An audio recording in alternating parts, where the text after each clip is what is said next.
ನೆಹರು ಕಂಡ್ರೆ ಆಗಲ್ಲ, ನಿಮಗೆ ಅಂಬೇಡ್ಕರ್ ಕಂಡ್ರೆ ಆಗಲ್ಲ, ನಿಮ್ಗೆ ಒಂದ್ ಸೆಕೆಂಡ್.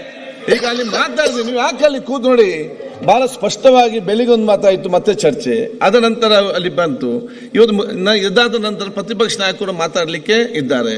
ಈಗ ಮಾನ್ಯ ಮುಖ್ಯಮಂತ್ರಿ ಮಾತಾಡುವಾಗ ನೀವು ಅಲ್ಲಿ ಲಾಸ್ಟ್ ಬೆಂಚ್ ಅಲ್ಲಿ ಕೂತು ಡಿಸ್ಟರ್ಬ್ ಮಾಡಿದ್ರೆ, ನಾಳೆ ಪ್ರತಿಪಕ್ಷ ನಾಯಕರು ಮಾತಾಡ್ಕೊ ಅಲ್ಲಿಂದ ಅದೇ ಡಿಸ್ಟರ್ಬ್ ಮಾಡಿ ಯಾರಿಗೂ ಕೂಡ ಪ್ರಯೋಜನ ಆಗಲಿ. ಒಂದ್ ಸೆಕೆಂಡ್ ಕೇಳಿ,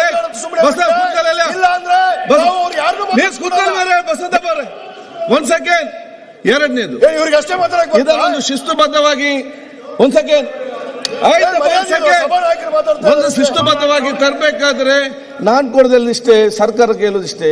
ನಿರಂತರವಾಗಿ ಅಲ್ಲಿ ಎಲ್ಲ ಎರಡು ಕಡೆಯಿಂದ ನಿರಂತರವಾಗಿ ಯಾರಾದ್ರೂ ಕೂತ್ಕೊಂಡು ಅಲ್ಲಿ ಡಿಸ್ಟರ್ಬ್ ಮಾಡೋದಾದ್ರೆ ಮತ್ತೆ ನಾನು ಯಾರನ್ನು ನೇಮ್ ಮಾಡಬೇಕಾಗ್ತದೆ, ಮತ್ತೆ ನನ್ನನ್ನು ಹೊರೆ ಕಳಿಸಬೇಕಾಗ್ತದೆ.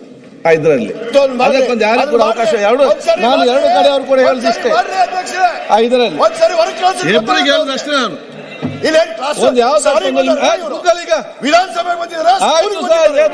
ನಾನು ಹೇಳಿದ್ದೆ ನಿಮ್ ಕೂಡ ಲಭಾಗ್ತದೆ. ನಾನು ಹೇಳಿದ ಅವರಿಗೆ ಮಾತ್ರ ಅಲ್ಲ, ಅದು ನಿಮ್ ಕೂಡ ಬರ್ತದೆ. ಅದು ಎಲ್ಲರಿಗೆ ನಾನು ಹೇಳ್ದಿಷ್ಟೇ. ನೋಡ್ರಿ, ಸದನ ನಡಿಬೇಕಾದ್ರೆ ನಿಮ್ದು ಕೋಆಪರೇಷನ್ ಇರಬೇಕು, ನಮ್ದು ಕೋಆಪರೇಷನ್ ಇರಬೇಕು. ನಿಮ್ದು ಕೋಆಪರೇಷನ್ ಇರಬೇಕು, ನಮ್ದು ಕೋಆಪರೇಷನ್. ಕೂತ್ಕೊಳ್ಳಿ.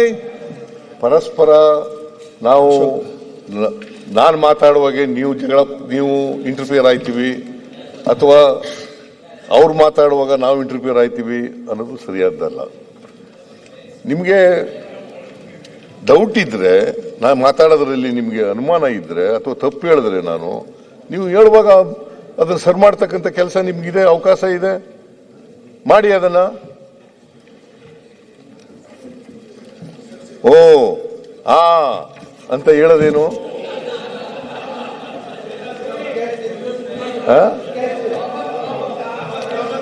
ನಿಮ್ಗೆ ಇಷ್ಟ, ನಿಮಗೆ ಗೊತ್ತು, ನನಗೆ ಗೊತ್ತಿದೆ. ಮನ್ರೇಗಾ ಕಾಯ್ದೆಯನ್ನ ಬದಲಾವಣೆ ಮಾಡಿ VBG ರಾಮ್ಜಿ ತಂದಿದ್ದೀರಿ. ಅದು ತಗೊಬಂದು ಅದನ್ನ ಯಾವುದೇ ಕಾರಣ